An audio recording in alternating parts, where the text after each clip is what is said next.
So this morning I want to continue our discussion of interest groups and start off by saying that that there is an unequal capacity for groups to organize and persons to organize groups.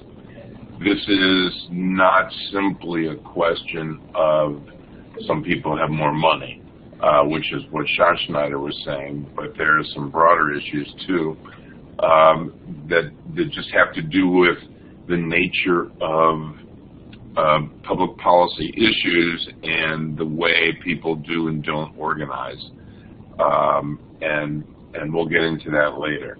But there can be no doubt that the capacity to organize groups is not evenly distributed amongst the American people. This is not because somebody caused that necessarily, but because of a whole range of features.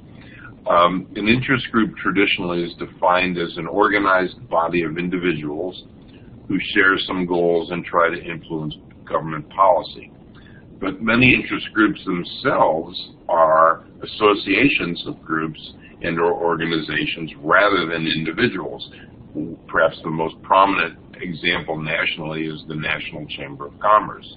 The members of that organization, which is a very powerful and politically important interest group, are all of the chambers of commerce across the country and all of the companies that are members of local and state chambers of commerce. And many groups too, for example the AARP, have members who don't share all their goals, but they may join because they want to get a variety of benefits, discounts on hotels or at restaurants or better health care insurance or whatever. So people join groups who are joining groups don't always share all the same interests, and some may not have an interest in influencing public policy. Is anybody in the class a member of the AAA? Or your parents are a member of AAA? Well, if you are, or if you know someone who is, that's a major lobby for the auto industry. People don't join AAA because they want the organization to lobby for the auto industry, and they do it because if they're stuck on the side of the road, they want help. At least many times that's why people belong to AAA. In the old days before Google, people used to do that because they would map out your trips for you and plan your trips for you. They still do to some degree, but not nearly as much. Many groups and organizations and firms seek to affect government procurement, appointment, and or land use decisions. So all these things lead to a somewhat broader definition of interest groups as organizations that attempt to affect government decisions. So in this sense, a whole lot of organizations are interest groups. Industrial sectors, firms, charities, churches, public interest groups, coalitions, labor unions, political action committees, better known as PACs. We'll talk about them in a few lectures from now. Professional associations, think tanks, trade associations, for example, hospital association or medical association, and others. So interest groups are, of course, active at all levels of American government. In fact, state and local governments act as interest groups. And state and local governments have various associations. For example, the National Governors Association, or there's an association of counties, and there's an association of mayors, and there's an association of state legislatures, and there's an association of state secretaries of state. Colleges and universities are also interest groups.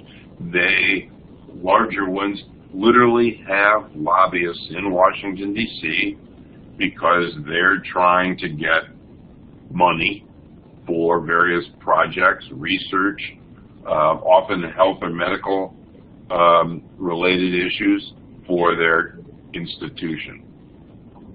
So Americans join interest groups for a good number of reasons. It might be because they just want to be part of a group and that at least shares some interests. Girl Scouts is even an interest group. And people don't join the Girl Scouts because they are interested in lobbying government. But there are times when the Girl Scouts do. But there are all kinds of other reasons why parents and their daughters end up affiliating with Girl Scouts, and that has to do with being a part of a community of interests. There are material purposes, as I suggested a minute ago. People join ARP, firms join the Chamber of Commerce because there are concrete benefits and services, usually at a discount, that can be obtained as a consequence of membership. And then there are goal-oriented purposes. These are, again, trying to affect government policy and the benefits and services that derive from those policies. So there's a political scientist named Manker Olson, and Olson wrote a very important book called The Logic of Collective Action. And the argument he makes is that more often than not, it's not rational for individuals to join many interest groups, especially those interest groups that are committed to trying to change government policy with respect to collective goods. Collective goods are benefits or services that everybody would get. For example, clean air or clean water. If clean air, say, or cleaner air is a public policy goal of interest groups, does anybody have the capacity to prevent, to exclude various groups from getting clean air? If there's a Clean Air Act that Congress passes, they don't say, well, okay, everybody's going to get clean air, but we don't like South Dakota, so they're not going to get it. We don't have the capacity to deny people clean air. We don't have the capacity to provide it to some and not others if there's legislation that says, we're going to have cleaner air in the country, and here's how we're going to regulate in order to do that. So what Olson says is there's a free rider problem for groups that are committed to public goods or collective goods that government could provide. Another example might be highways. If the United States government, as it has, decided that there should be a national interstate highway program, are we going to say, well, Kansas doesn't need any interstate highway, so we're going to have a national interstate highway system, but we're going to exclude Kansas? No, that makes no sense. Kansas is part of our country.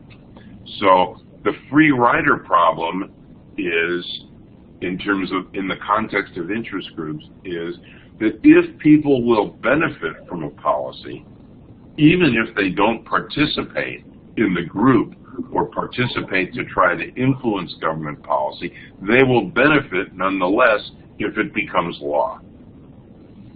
And so the argument that he makes is it's easier for groups that are trying to advance their own self-interest to organize than it is for groups committed to some kind of public good or collective good to organize effectively, because if an industry, say, organizes and lobbies to get a tax break, let's say steel, okay, the steel industry, and they get a tax break. There's a change in the tax law. The steel companies get a tax break.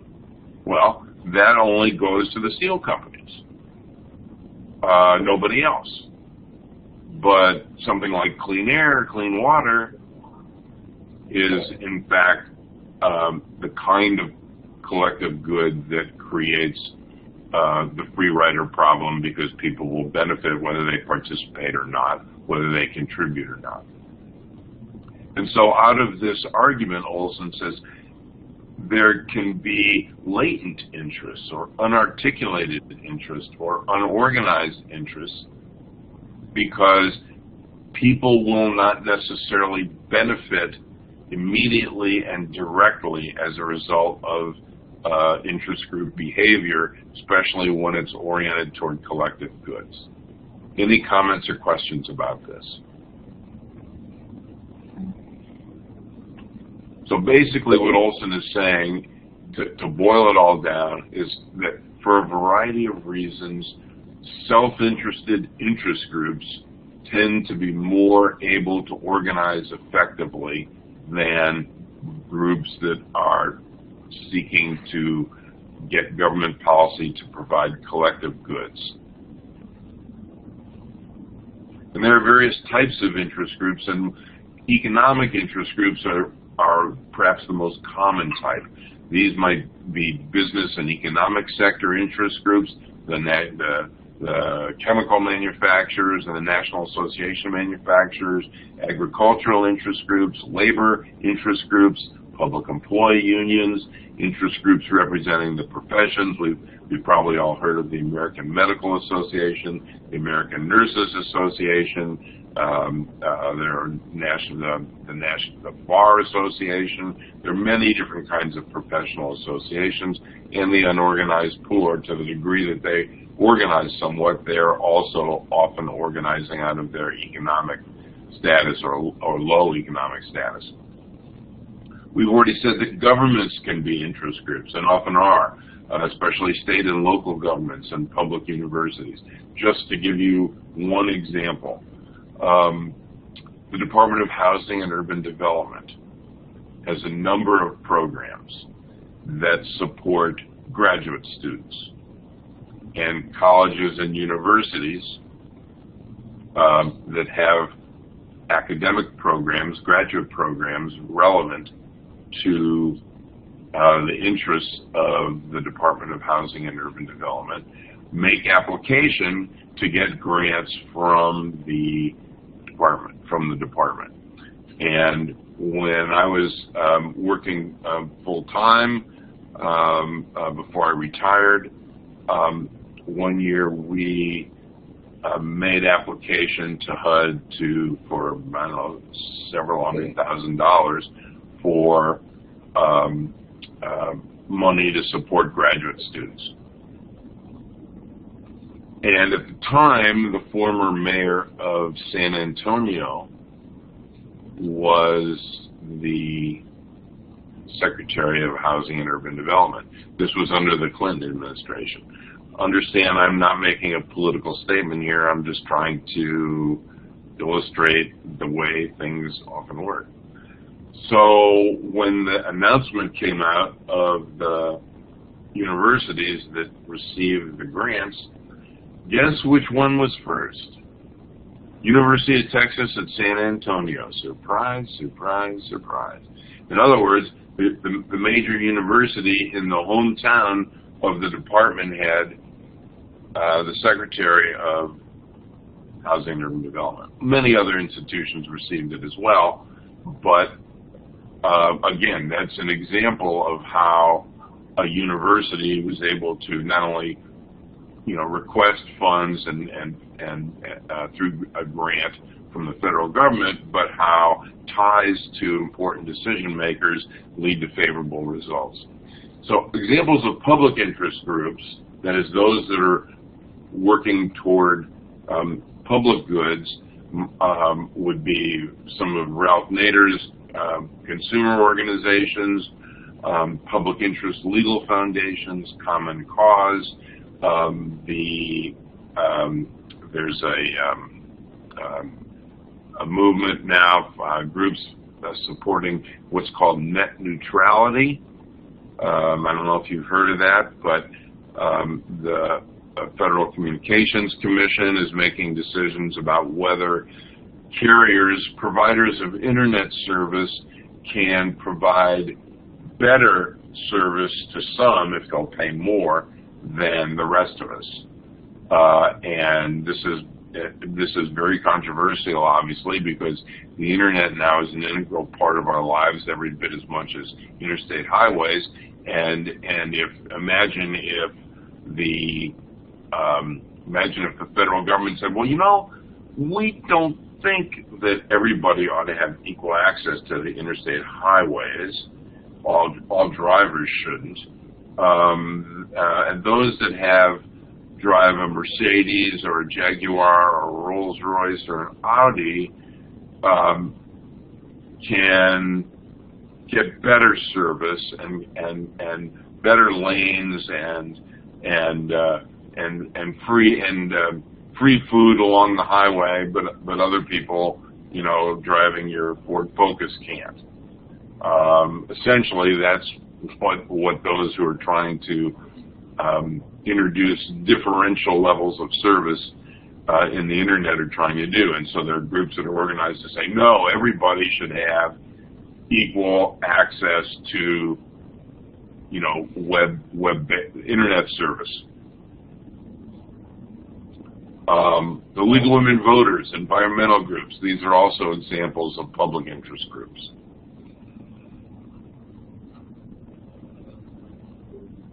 And public interest groups have a long history. Looking just, for example, at interest groups, one of the great environmental presidents was President Theodore Roosevelt. 10 years before he was president, the Sierra Club was founded. While he was president, the National Audubon Society was founded. In 1972, more than 40 years ago, the National Environmental Protection Act was passed.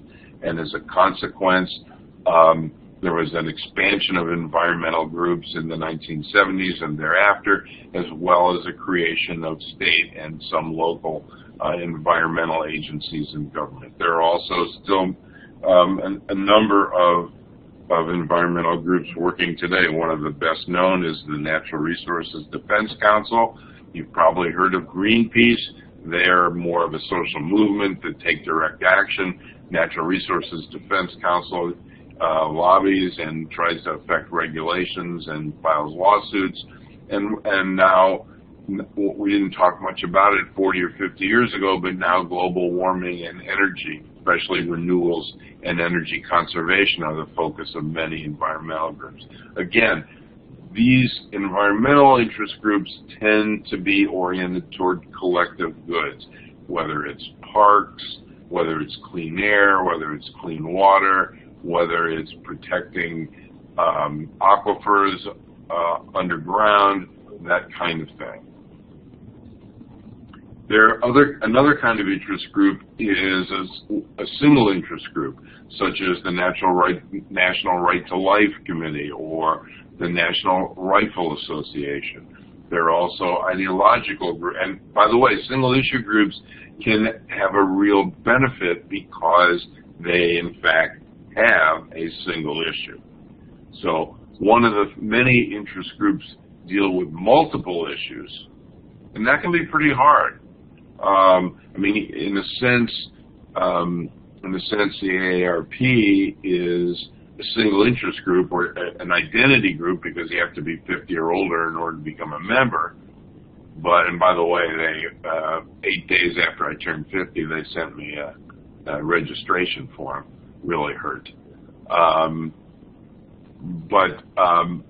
AARP has a number of policy issues that it deals with, whereas National Rifle Association or National Right to Life Committee has many fewer issues to deal with. They're very, very, very focused, and all the things equal, that's a political benefit. There are ideological groups, Americans for Tax Reform, they want lower taxes, Code Pink, Women for Peace, they are a peace organization. There are identity groups, LaRaza and ACP, NOW, that's National Organization of Women, AARP I mentioned, and there are foreign interest groups. APAC is a very powerful interest group. APAC, by the way, stands for the American Israel Public Affairs Committee, and is interested almost exclusively in U.S. foreign policy with respect to Israel. So just a couple things here. Interest groups have different power across countries. So this is an example of, this is a chart or a graph from a bar chart really of agricultural subsidies across countries. And you can see that the value of subsidies in the United States is greater than, say, in New Zealand, where there are no agricultural subsidies, but look at Norway, where there's tremendous subsidy for agricultural production and farmers. And so, and in fact, this is a major issue between the U.S. and Mexico and Central America in terms of trade relations. So just because an interest group or an economic sector does well in one country doesn't mean that they'll be as successful in deriving benefits from government policy in others. This is a graph that looks at union membership over about 65 years. And what you can see is over that time, this is just starting just after the end of World War II, public sector union membership has grown significantly, but as a percentage of the workforce, union membership has declined dramatically from roughly 35% to maybe 11 or 12%. And in fact, union membership in the private sector, in private companies, has declined dramatically, roughly 75% over this period of time. So what this suggests, thinking of just about labor unions as an interest group and thinking about its ability to affect American government and public policy, what this suggests is that in general, labor unions in the private economy have declined dramatically in power, all other things equal, on the assumption that membership numbers reflect political power, and that among labor unions, the influence of public sector unions, teachers, and especially, but nurses, anybody who's employed by a government agency, sanitation workers. You might recall Martin Luther King was assassinated in Memphis when he had come to Memphis to support striking sanitation workers. So public sector unions have increased in power dramatically within the context of labor union interest groups.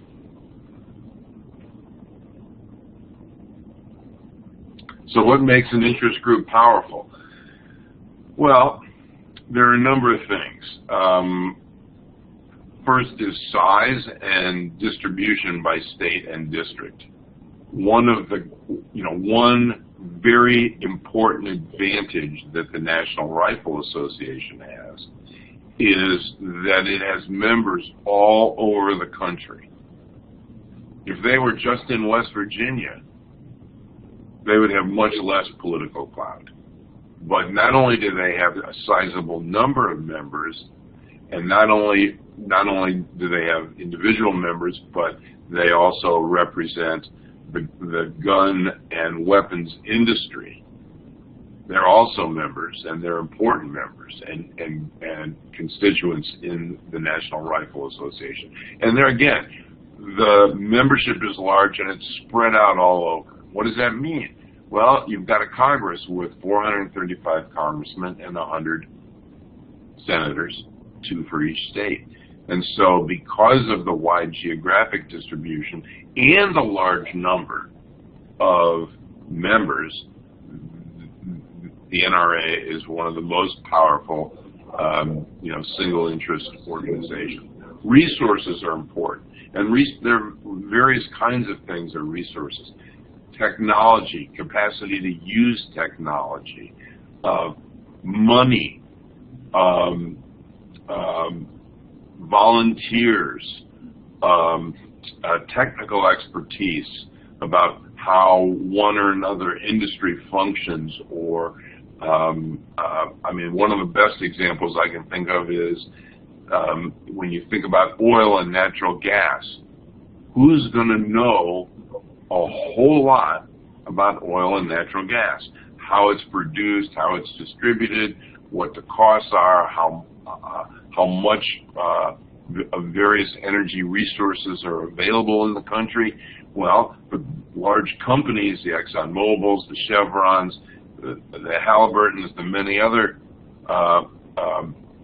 companies in the energy business are going to have a tremendous amount of information that a congressman, say, is not going to have about the energy industry and oil production and distribution, because that's their business.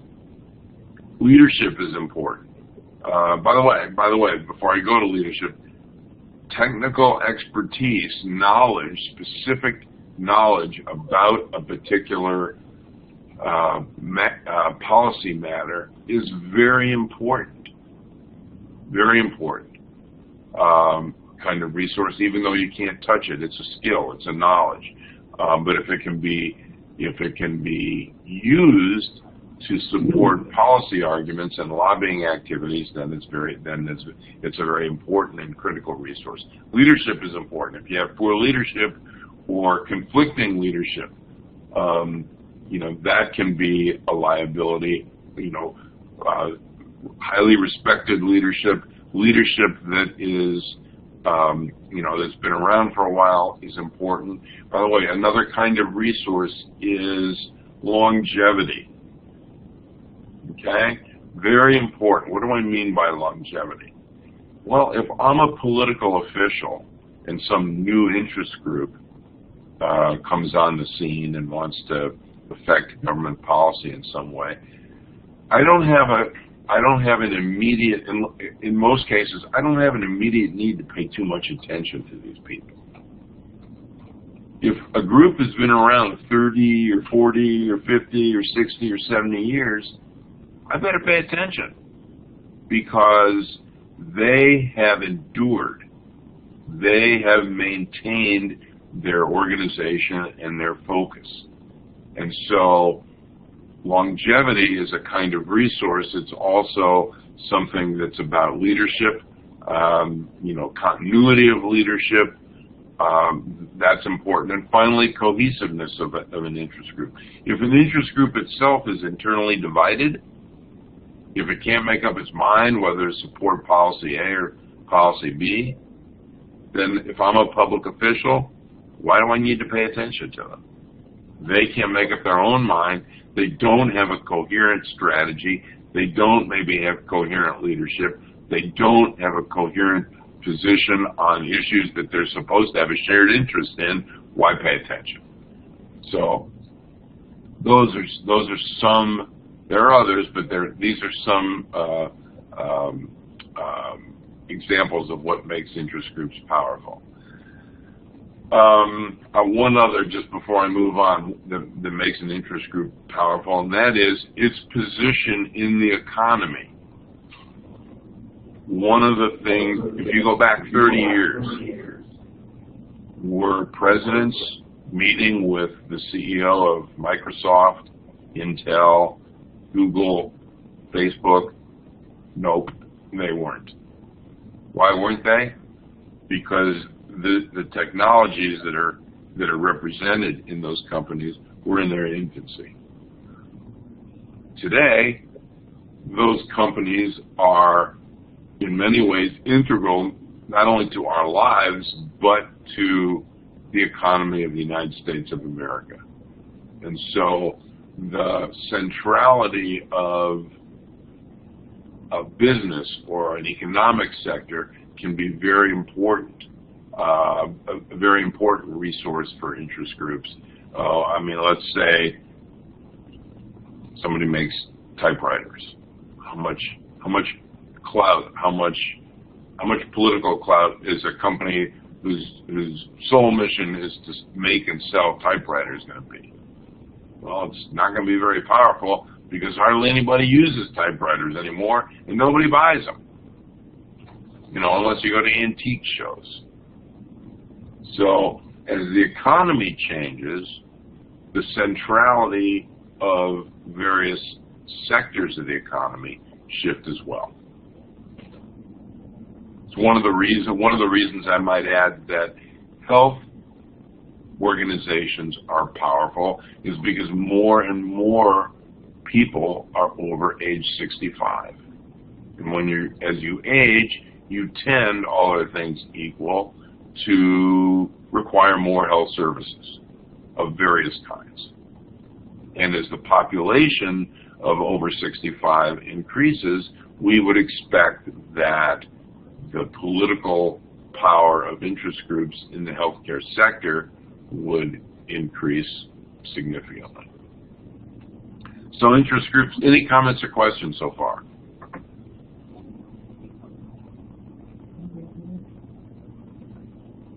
Okay, the text talks about interest group strategies. I'm going to go through this kind of quickly because you can read in the text and I don't have an interest in duplicating too much what's in the text. Direct techniques are important strategies for interest groups. This involves lobbying. It involves publishing ratings of members of Congress and state legislatures. It means building alliances. It means providing campaign help and campaign contributions.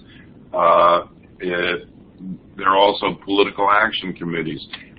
Political action committees are organizations that are set up, private organizations, interest groups set up basically to raise money from people and companies and other groups, which will then be used to support the political campaign of political candidates favorable to whatever policy orientation the Political Action Committee has. There are a gazillion political action committees. 50 years ago, there were 0 political action committees. Now there are many of them. Fundraising and the internet. One of the things. I mean, there's nobody who ever raised more money on the internet, at least in politics, than Barack Obama. The internet is a powerful way, potentially, to raise money to support political campaigns. One of the things these, taken together, these strategies enable is what's called the nationalization of political campaigns. So it is possible for you, let's say, or anybody, it is possible now because of the internet, it makes it very easy to donate money to candidates for U.S. Senate or the House of Representatives in many, many, many states. I'm thinking about giving a little bit of money to one of the Senate candidates in Kentucky. Why? Well, because I want one of them to win and the other to lose. Also because I live very near Kentucky and it may affect me. But I can give money to candidates in Connecticut and state of Washington, California, Texas, anywhere I want. And so can anybody else, up to a point if you're just an individual. Up to there are dollar limits for individual contributions. But there's no limit. I could give money to political campaigns in 50 different states if I wanted to, and so could you. The Citizens United case, Citizens United versus the FEC in 2010, changed significantly the fundraising and campaign contributing practices and activities of American and, for that matter, international or foreign interest groups. The Supreme Court ruled that the First Amendment prohibits government limits on political spending by nonprofit organizations, and these principles have the court also extended to corporations, labor unions, and associations of all kinds. So basically now, because of this 5-4 decision in 2010, organizations, including foreign governments, foreign corporations, can give virtually unlimited amounts of money to candidates for public office, not just national office, but state and local office as well. And obviously, the logic, which by the way I don't support, that is critical to the court's ruling, is that money is really political speech. And that money, if somebody gives money to candidate X, Y, or Z, that's really political speech. It's not, money is political speech, and therefore it's protected by the First Amendment. There are indirect techniques that interest groups use to lobby as well. Sometimes interest groups go over the head of or around public officials, and they try to drum up support among the public, and they try to put pressure on the public. To put pressure on public officials by raising the level of public pressure. One of the things that is new in an internet age is there are boatloads of petitions on the internet. Okay, so you can literally, wherever you are, you can sign a petition that would go to Congressman X, Y, or Z, or the President of the United States about any number of issues. One of the things that's important to understand is that in the past, we tended to think of interest groups as being outside of government. And I think that's too narrow a definition of interest groups. It's not a good understanding of interest groups. Congressmen and senators in Washington are also lobbyists, and they're lobbyists in various ways. First, and we'll get to this maybe next time, first, they, in fact, if they leave Congress, they often become lobbyists. That's very common. That's called a revolving door, and we'll talk more about that later. But often representatives and senators, when they leave the Congress, because of their experience in the Congress, become lobbyists, and sometimes very effective lobbyists. Sometimes they even become lobbyists for foreign governments. Secondly, congressmen and senators get elected and reelected, all other things equal, if the economy in their districts or their states are doing better, are doing well. And they have some obligation and interest in representing important economic actors in their districts and states. So if a bill is proposed that by some congressman or senator that is directly related to the interests of major economic actors or other major actors in a congressman's district or a senator's state, they're going to contact them. They're going to say, hey, this hearing is going to be held and it affects steel, and you're in Pennsylvania or wherever, or northeastern Ohio, and you guys do make steel, you guys sell steel, you guys have a lot of employees in the steel industry. You need to come down to Washington and be prepared to testify before this hearing, and you need to be able to organize your folks so that whatever bill ultimately passes doesn't hurt your interests. So, and constituents as well are lobbyists. That is, if you're elected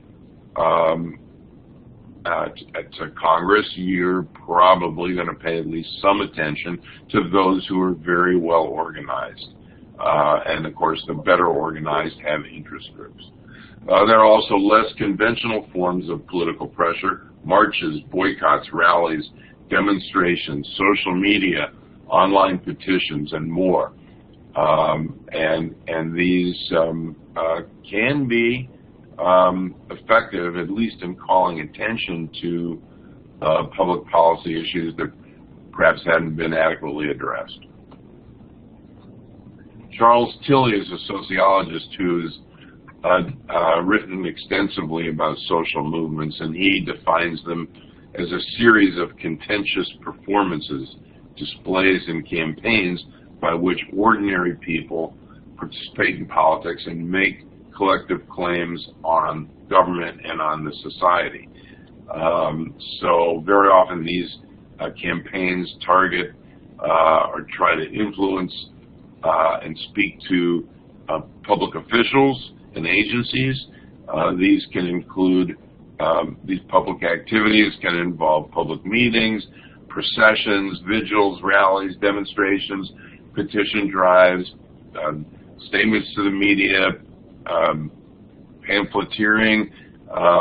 A recent example of a very modest example of the social movement, you may have heard that members of Greenpeace scaled in Cincinnati, the P&G buildings, and I believe had a banner or two that they hung from the top because they were protesting certain practices of the company. Public displays of all kinds, large numbers of people, unity, commitments, civil disobedience, all these are examples of things that a social movement might do to try to challenge the status quo, to try to wake up or call to influence or to influence public officials to make them think about issues or address issues that they previously had ignored. So social movements usually try to seek change in the political, economic, and/or social system that, according to them, these changes don't appear readily available through normal political processes. Usually social movements express discontent with government or maybe even the society. Examples are listed below here on this slide: the labor movement, civil rights and black power movements, women's movements, the environmental movement, the anti-war movement, the gay rights movement, for that matter, the American Revolution.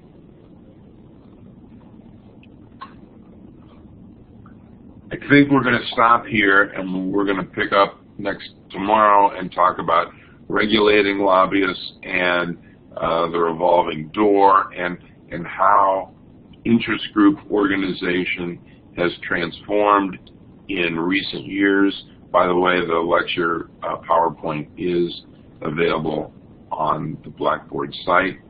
Good luck with your paper, and I'll see you in the morning.